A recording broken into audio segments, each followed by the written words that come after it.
नमस्कार, प्रणाम। मैं इंद्रदमन तिवारी हूँ और एक बार पुनः आप सभी का स्वागत करता हूँ अधिवक्ता महोदय में। आज के अपने इस वीडियो में हम बात करने वाले हैं LLB 3 ईयर्स 5 ईयर्स कोर्स के जो आपके सेमेस्टर एग्जाम चल रहे हैं उनमें से LLB 3 ईयर्स के अगले पेपर के बारे में।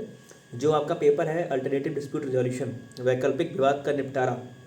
सामान्य प्रक्रिया है कि आप सिविल कोर्ट में, क्रिमिनल कोर्ट में, रेवेन्यू कोर्ट में अपने मसले को लेकर के जाते हैं, लेकिन मल्टीप्लिसिटी ऑफ केसेस को, वादों की बहुलता को रोकने के लिए जो 1996 में एक एक्ट बनाया गया, आर्बिट्रेशन एंड कॉन्सिलेशन एक्ट, कि आप अपने झगड़ों को, अपने विवाद के निपटारे के लिए कोर्ट का समय ज़्यादा जाया करने के बजाय, ज़्यादा पैसा खर्च करने के बजाय मध्यस्थता के माध्यम से उसका निराकरण अगर करवा सकें तो आपके लिए बेहतर होगा, सुलभ होगा। जो सुलभ न्याय की हमारी वेलफेयर स्टेट की एक संकल्पना है कि सबको सुलभ न्याय मिल सके, उन सारी चीज़ों को देखते हुए ADR का बहुत ही महत्व है।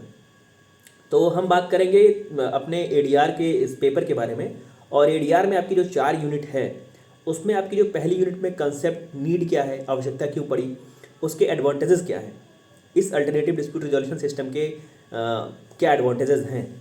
उसके बाद आपको सीधे एक्ट पे आना है, वहाँ के सेलेंट फीचर। जैसे आप कॉन्स्टिट्यूशन या किसी अन्य विषय में पढ़ते हैं तो सबसे पहले आपको उस विषय वस्तु से परिचित होना पड़ता है, आपको उसके जो मूलभूत लक्षण हैं वो जानने होते हैं।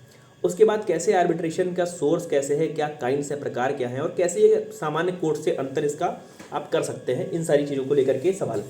उसके बाद जो बाद में आपका एक आर्बिट्रेशन एग्रीमेंट आता है। नॉर्मली अगर देखा जाए तो सिविल मसलों में डिक्री आती है, जजमेंट आता है, क्रिमिनल मसलों में जजमेंट आता है, ऑर्डर आता है, लेकिन यहाँ पे अगर कहें तो वो जो टर्म है वो एक अवार्ड है। तो कैसे एग्रीमेंट होगा, कैसे अवार्ड आएगा, उस अवार्ड की इन्फोर्सिबिलिटी क्या होगी, फॉरेन अवार्ड क्या होता है। फॉरेन अवार्ड मुझे लगता है आगे है, अगली यूनिट में होगा। और उसके बाद जब यूनिट 2 हम देखते हैं तो आर्बिट्रल ट्रिब्यूनल जो हैं, जो इसके लिए जो प्राधिकृत लोग हैं, जो प्राधिकरण बने हुए हैं आर्बिट्रेशन करने के लिए, उनका जो क्षेत्राधिकार है वो कैसे होगा, उनकी पिक्यूनरी लिमिट क्या होगी, उनका सामान्य क्षेत्राधिकार क्या होगा, कैसे आर्बिट्रल अवार्ड की मेकिंग होगी, कैसे बनाए जाएंगे, और कैसे प्रोसीडिंग को टर्मिनेट किया जाएगा। तीसरी यूनिट है कि आर्बिट्रल अवार्ड के अगेंस्ट आपको क्या रिकोर्स मिला हुआ है, साथ ही साथ क्या उसकी फाइनलिटी होगी, इन्फोर्समेंट होगा, अपील आप कर सकते हैं कि नहीं कर सकते हैं। और फॉरेन अवार्ड यहाँ पर है, सर्टेन फॉरेन अवार्ड्स के बारे में यहाँ पर है। और आपकी जो चौथी यूनिट है वो कॉन्सिलेशन, मीडिएशन, लोक अदालत, परमानेंट लोक अदालत, मिड आर्म नेगोशिएशन और समरी ट्रायल्स को लेकर के। ये आपकी 4 यूनिट के जो टॉपिक हैं। 2 एक्ट आपको उसमें पढ़ने होते हैं। एक तो आर्बिट्रेशन कॉन्सिलेशन एक्ट जो 1996 का है, पहला वो।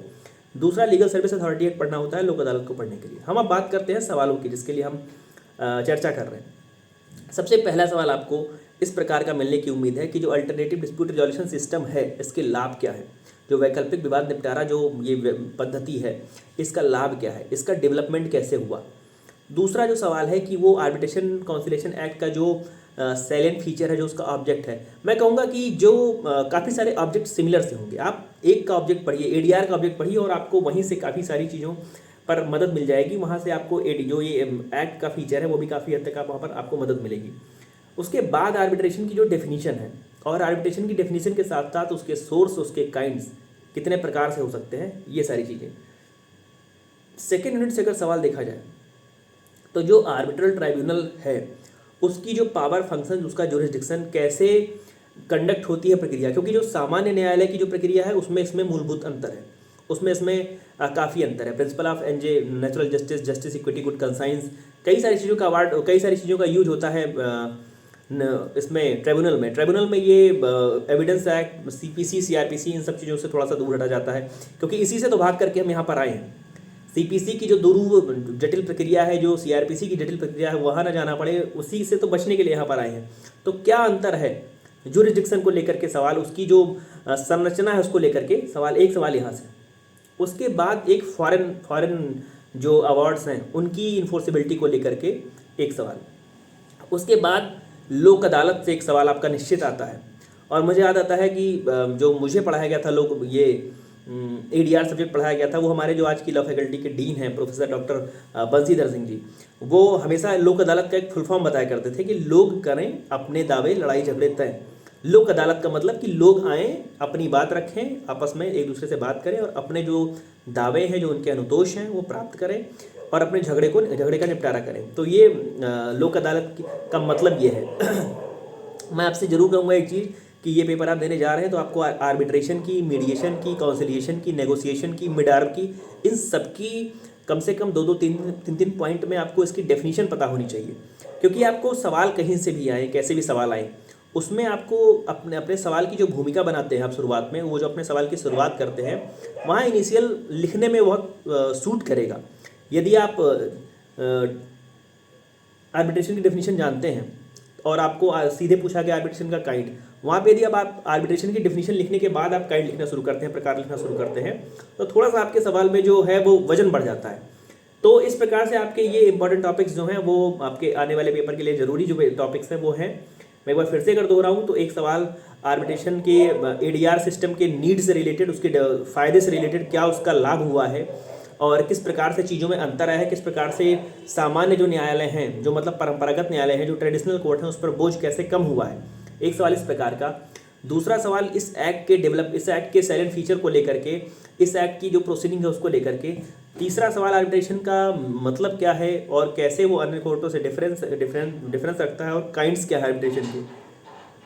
चौथा सवाल आर्बिट्रल ट्रिब्यूनल की जो ज्यूरिसडिक्शन है वो, और कैसे वहाँ पर जो प्रोसीडिंग रन करती है वो। अगला सवाल आपका फॉरेन अवार्ड्स रिलेटेड है कि जो सर्टेन फॉरेन अवार्ड्स हैं, क्या उनको यहाँ पर इंडिया में उस प्रकार से लागू कराया जा सकता है जैसे वो इंडिया की किसी आर्बिट्रल ट्राइब्यूनल के द्वारा घोषित किए गए थे, दिए गए थे। एक सवाल आपका लोक अदालत, परमानेंट लोक अदालत से है। और ए बी करके, या कहिए तो मिड आर्म आपसे कई बार पूछा गया है, नेगोशिएशन, ए बी करके नेगोशिएशन का मतलब क्या होता है और मिड आर्म का मतलब क्या होता है, इस प्रकार से। तो ये आपके पुराने पेपर का जो एनालिसिस है। सवाल मैंने खैर कम बताया, 10 सवाल मैंने बताए भी नहीं, क्योंकि मुझे जो टॉपिक्स लग रहे हैं कि आपके लिए इंपॉर्टेंट हैं वो मुझे इतने लग रहे हैं। तो यदि आपने इनके अलावा भी कुछ पढ़ा है तो उम्मीद करूँगा कि वो सवाल भी आए, आपका जो मनचाहा आपका पढ़ा हुआ टॉपिक है वो मिल जाए। ढेर सारी शुभकामनाएं आप सभी लोगों को जो एडीआर का पेपर देने के लिए जा रहे हैं।